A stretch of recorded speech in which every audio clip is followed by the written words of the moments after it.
tudo bem?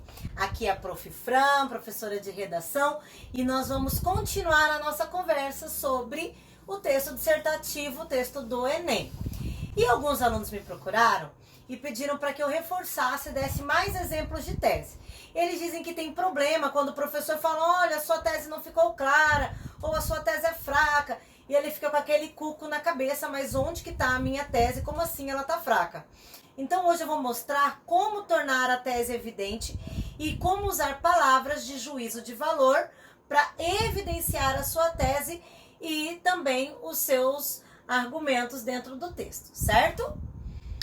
Vamos lá. Retomando a aula passada, a tese é o seu posicionamento crítico sobre algo. Como assim? Veja bem esse exemplo. Digamos que eu apresento para vocês, estou aqui com uma maçã na minha mão, né? E digo, queridos, isto é uma maçã. Como assim? É inegável que é uma maçã. Não se discute, é uma maçã. Então, esta declaração não pode ser chamada de tese, porque ela não pode ser contestada, ela não pode ser defendida com base em dados, porque ela é óbvia. Lembra do filme Poço? É óbvio. É óbvio que isso é uma maçã, se é óbvio não é tese, não tem posicionamento crítico, não tem necessidade de defesa, é algo óbvio, certo? Como que eu transformo isso então em uma tese? Pensando não só na maçã, mas em frutas de forma geral, olha como seria uma tese desse assunto. A ausência de frutas no cardápio infantil causa obesidade. Aí você pode falar assim, é óbvio. Gente, calma aí. Com base em que eu estou falando isso? Que dados comprovam? Então, todas as crianças que não comem fruta têm obesidade? Se eu estou generalizando, eu preciso ir em busca de fontes. Com base em que eu estou declarando isso?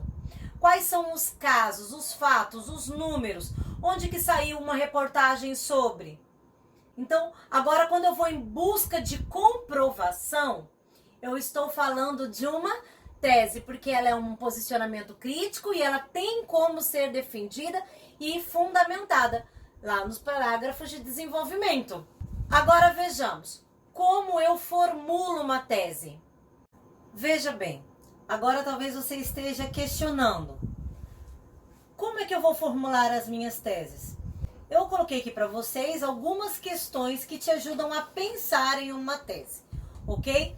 Sair do básico, que é o que eu penso sobre o tema. Lembrando que o tema sempre precisa ser um problema. Se você acha que ele não é um problema, exagere ele na sua cabeça ou exclua ele a ponto dele se tornar um problema, certo? Então, o que eu penso sobre esse tema, sobre esse problema? Por que que esse problema ainda existe? Olha só a pergunta. Eu não perguntei por que isso é um problema, eu perguntei por que isso ainda é um problema.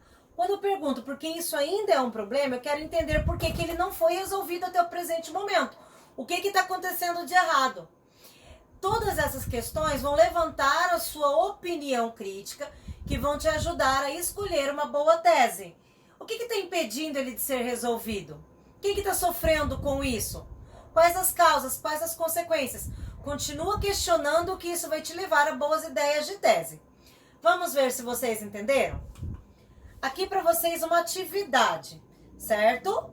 Você vai dar uma printada nessa tela e eu vou sair aqui da frente, você vai printar e vai fazer o seguinte, vai testar se realmente você consegue encontrar o tema e a tese do assunto, beleza? Então, printa aqui, eu vou dar uns minutinhos para vocês e vocês vão encontrar nesse parágrafo tema e tese. Encontrou? Olha o gabarito. Aqui o gabarito para vocês. Onde? Essa parte de roxo é o que nós estudamos na aula passada, é o meu contexto que serve para fundamentar o que eu irei explicar a seguir. De vermelho está o tema e de verdinho está a tese. Eu quero que você veja que o meu contexto foi explorado no meu parágrafo de tema e foi retomado no meu parágrafo de tese. Isso lá na frente eu vou explicar a importância de você estar sempre voltando no que você citou, ok?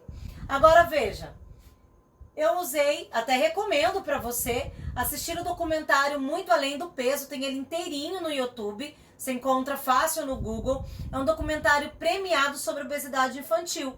Como o texto, né, o parágrafo de introdução é sobre obesidade infantil, então o meu contexto é com base nesse documentário, inclusive foi bastante premiado.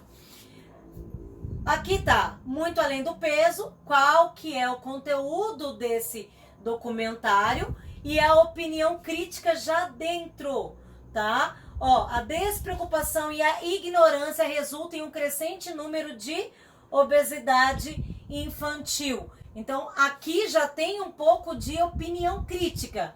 Desse modo, elemento de coesão, a reportagem, estou voltando, apenas torna explícito o problema comum nos lares brasileiros e, por consequência, atinge o Sistema Único de Saúde, uma vez que a obesidade na primeira infância é causadora de várias doenças, antes encontrada apenas em adultos.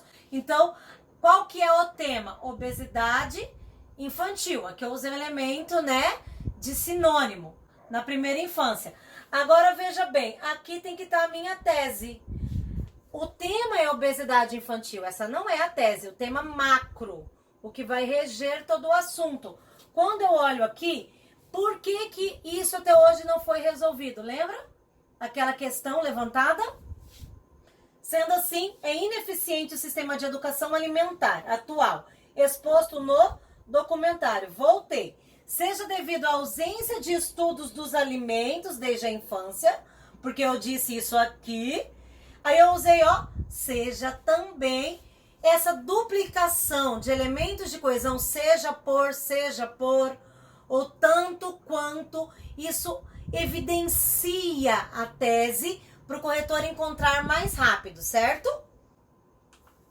Agora para vocês, algumas palavras que a gente chama de palavras de juízo de valor. O que que é isso? Palavras de juízo de valor são palavras que evidenciam o que virá logo a seguir. Elas são como um grande refletor. Eu tô lendo e tá tudo normal. De repente uma palavra começa a piscar mais do que a outra. Ela chama a atenção do leitor. Esses são os termos que a gente chama de palavras de juízo de valor. Eu vou te apresentar algumas. Quando que você vai colocá-las no texto? Você vai colocar essas palavras sempre usando coesão, depois a palavra de juízo de valor e depois ou o tema ou a tese. Isso vai tornar para o corretor evidente a sua tese no texto. Lembra que eu disse a tese tem que ser evidente? Beleza, vai ser evidente, mas eu faço o que para o corretor ver a minha tese? Eu vou pintar? Não, não precisa. Você vai fazer o uso de um vocabulário específico que chama a atenção dele e que ele sabe que logo após aquilo está a sua tese.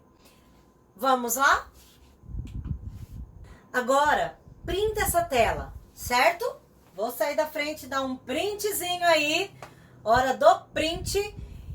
Anota no seu caderno todas essas palavras e começa a usá-la no seu texto. Toda vez que você quiser escrever sobre a tese, dar a sua opinião sobre a tese, tente colocar antes uma dessas palavras, porque elas dão maior valor ao que será escrito logo a seguir. Elas chamam a atenção do corretor.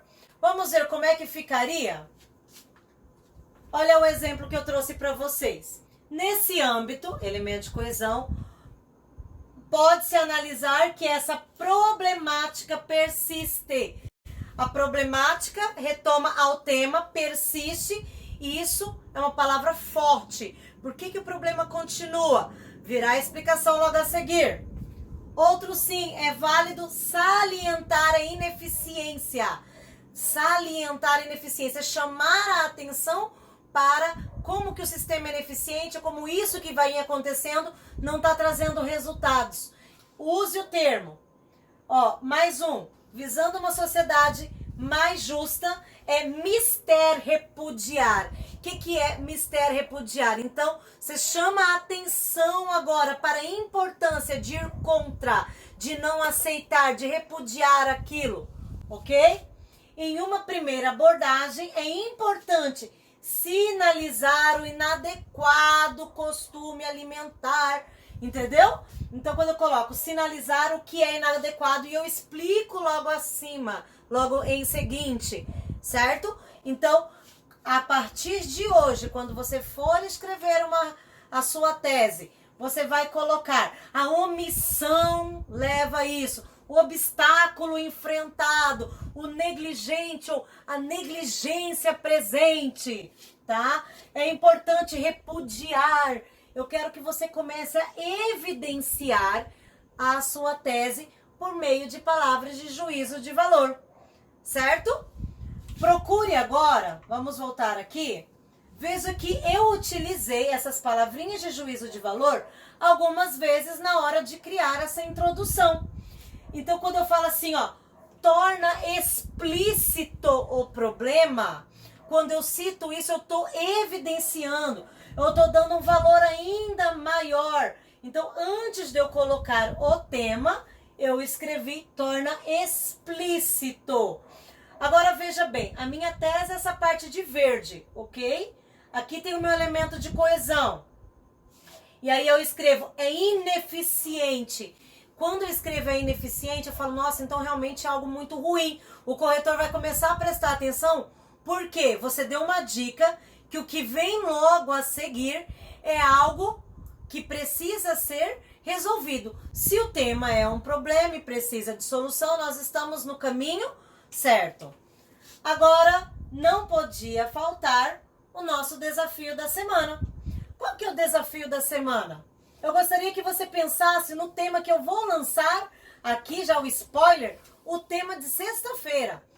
Tá? Para quem está assistindo aqui no YouTube, vai lá no Instagram, toda sexta tem tema novo, tá bom? E o tema dessa semana é um tema muito interessante e que sempre esteve em alta.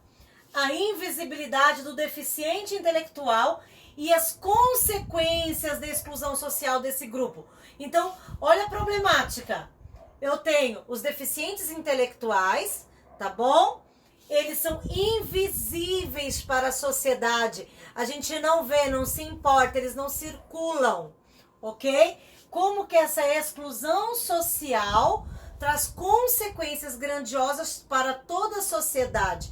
Não só para o grupo, mas para todos, certo? Agora, com base nisso, o que que eu quero? Eu quero que você, agora, tente montar 4 teses. Por que que isso é um problema?